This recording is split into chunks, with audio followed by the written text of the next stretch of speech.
எனக்கு அருமையானவர்களே, ஆண்டவராய் இயேசு கிறிஸ்துவின் இனிய நாமத்தில் உங்கள் ஒவ்வொருவருக்கும் என்னுடைய அன்பின் வாழ்த்துக்கள். எல்லா நாமத்துக்கு மேலான நாமம் இயேசுவின் நாமம். வானத்திலும் பூமியிலும் அதிகாரமுள்ள நாமம் இயேசுவின் நாமம். பிசாசு நடுங்கும் நாமம் இயேசுவின் நாமம். நம்முடைய வாழ்க்கையில சமாதானத்தையும் சந்தோஷத்தையும் கொண்டு வருகிற நாமம் இயேசுவின் நாமம். இந்த உலகத்தில் பல பெயர்கள் இருக்கலாம், பல பெயர்கள் பலருக்கும் உண்டு, பல நாமங்கள் என்று சொல்வார்கள்.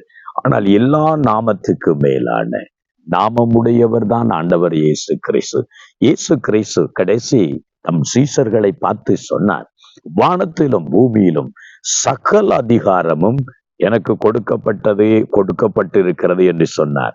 ஆம், வானத்திலும் பூமியிலும் அதிகாரமுள்ள நாமம், அந்த நாமம் வல்லமையுள்ள இயேசுவின் நாமம். அந்த நாமத்தின் தான் இன்றைக்கும் அற்புதங்கள், இன்றைக்கும் அந்த நாமத்தில் விடுதலை. ஒரு நாள் பேதுரு யோவானும் என்ற 2 தேவ மனிதர்கள் தேவாலயத்துக்கு போய் கொண்டிருக்கிறார்கள். வழியில ஒரு பிச்சைக்காரர் நின்று, ஐயா எங்களுக்கு ஏதாவது கொடுங்கள் என்று சொல்லி கேட்கிறார். அப்பொழுது அவர்கள் தேவனுடைய ஆவியில நிரம்பினவர்கள், தேவ மனிதர்கள், தேவனுடைய நாமத்தை குறித்த விசுவாசம் உள்ளவர்கள். அப்பொழுது அவர்களை பார்த்து சொல்லுகிறார், எங்களை நோக்கி பார் என்று சொன்ன போது, ஏதாகிலும் கிடைக்கும் என்று சொன்ன போது, நினைத்த போது அவன் சொன்னான், நீ நினைக்கிற மாதிரி எங்களிடத்தில் வெள்ளியும் இல்லை பொன்னும் இல்லை, ஆனால் எங்களிடத்தில் உள்ளதை உனக்கு தருகிறேன், இயேசுவின் நாமத்தினால் எழுந்து நடை என்று சொல்லி அவன் கரத்தை பிடித்து தூக்கி விட்டார்கள். எத்தனை ஆச்சரியம்! பிறவிலேயே சப்பானியாய் இருந்தவன் எழுந்து நடந்தான், குதித்தான், துள்ளினான்.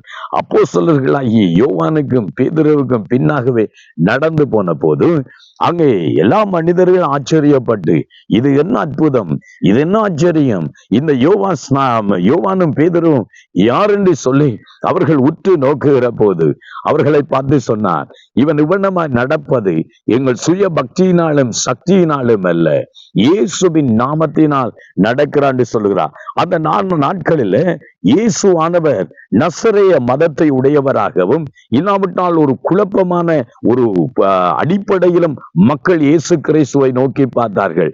இயேசுவை இரட்சகராக ஆண்டவராக விசுவாசிக்காதவர்களாக இருந்தார்கள். ஆனால் பேதுருவும் யோவானும் அவர்களை பார்த்து சொல்லுகிறார், அவராலே அன்றி வேறு ஒருவராலும் ரட்சிப்பில்லை. 4 அப்போஸ்தலர் புத்தகம் 4வது அதிகாரம் 12வது வசனம் அவர்களை பார்த்து சொல்லுகிறார், அவராலே அன்றி வேறு ஒருவராலும் ரட்சிப்பில்லை. நாம் ரட்சிக்கப்படும்படி வானத்தின் கீழங்கு மனுஷர்களுக்குள்ளே அவருடைய நாமமே அல்லாமல் வேறொரு நாமம் கட்டளையிடப்படவில்லை என்று சொன்னார். எங்களால் இது உண்டானது அல்ல, எங்களுடைய சுய சக்தி பலத்தினால் உண்டானதல்ல. எனக்கு அருமையானவர்களே, இயேசு கிறிஸ்துவினாலே தான் அந்த மனிதன் எழுந்து நடந்ததை பார்க்கிறோம். இன்றைக்கு சில நேரத்தில் அற்புதம் செய்கிற மனிதர்களை பார்த்து விடுகிறார்கள். அதனாலதான் இன்றைக்கு இருக்கிற அநேக கிறிஸ்தவர்கள் இன்னும் பரிசுத்தவான்களையே நம்பிக்கொண்டிருக்கிறார்கள். பேதுருவுக்கு ஒரு ஆலயம், யோவானுக்கு ஒரு ஆலயம் கட்டி, நீதான் எங்களை ரட்சிக்க வேண்டும், நீதான் எங்களை ரட்சிக்க வேண்டும், எங்களுக்காக வேண்டிக் கொள்ளும் என்று அநேக நேரங்களில் நாம் யோவானையும் பேதுருவையும் பார்த்து மண்டாடுகிறோம். ஆனால் ஆண்டவருடைய வார்த்தையில பேதுரு யோவான் சொல்லுகிறார், இது எங்களால உண்டானதல்லப்பா, இது எங்களால உண்டானதல்லம்மா, அவராலே அன்றி இயேசுவாலே அன்றி வேறு ஒருவராலும் ரட்சிப்பு இல்லை. இயேசுதான் அந்த ரட்சகர்.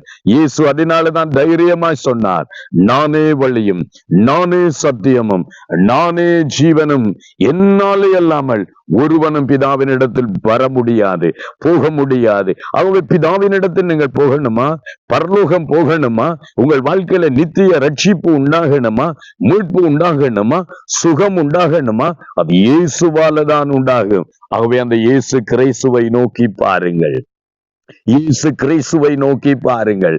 அவரை நோக்கி பார்த்தவர்கள் தான் பிரகாசிக்கப்படுகிறார். இன்றைக்கு யாரை நோக்கி பார்க்கிறீர்கள்? யார் மேலும் உங்களுடைய நம்பிக்கை இருக்கிறது? யாரிடத்தில் வேண்டிக் கொள்ளுகிறீர்கள்? இயேசுவே எங்களை ரட்சியும் என்று அன்றைக்கு பேதுரு அமிழ்ந்து போகை கூப்பிட்டான். இயேசு தூக்கி எடுத்தார். அதே இயேசுதான் இன்றைக்கும் உங்களை ரட்சிப்பார், உங்களை விடுதலையாக்குவார். இயேசுவை நோக்கி பாருங்கள். உங்களுக்காக நான் ஜெபிக்கட்டுமா? உங்கள் வாழ்க்கையில எந்த துயரத்துல அமிழ்ந்து கொண்டிருந்தாலும், எந்த துன்பத்தில நீங்கள் வாழ்ந்து கொண்டிருந்தாலும், இயேசு உங்களை ரட்சிப்பார், உங்களை விடுதலையாக்குவார். ஜெபம் பண்ணுவோமா? எங்களை நேசிக்கிற எங்கள் அருமை தகப்பனே, இந்த வேளையிலும் சுவாமி, உம்முடைய பிள்ளைகள் யார் யார் உம்மை நோக்கி பார்க்கிறார்களோ, இந்த வசனத்தை கேட்டு விசுவாசிக்கிறார்களோ, நீதான் அந்த ரட்சகர், நீதான் அந்த ஆண்டவர் என்று உம்மை நோக்கி பார்க்கிற ஒவ்வொருவருக்கும் விடுதலை உண்டாவதாய். ஆண்டவரே, இந்த நாமத்தில் விடுதலை, அந்த நாமத்தில் ரட்சிப்பு, அந்த நாமத்தில் சுகம் இயேசு கிறிஸ்துவின் நாமத்தினால் உண்டாகிறதுனால உமக்கு நன்றி. இப்பொழுதும் உம்முடைய பிள்ளைகளை ஆசீர்வதித்து வழிநடத்த வேண்டும் என்று இயேசுவின் நாமத்தில் ஜெபிக்கிறோம் நல்ல பிதாவே. ஆமென், ஆமென். இயேசுவை நோக்கி பாருங்கள், அவரே உங்களை ரட்சிப்பார். ஆமென். God bless you.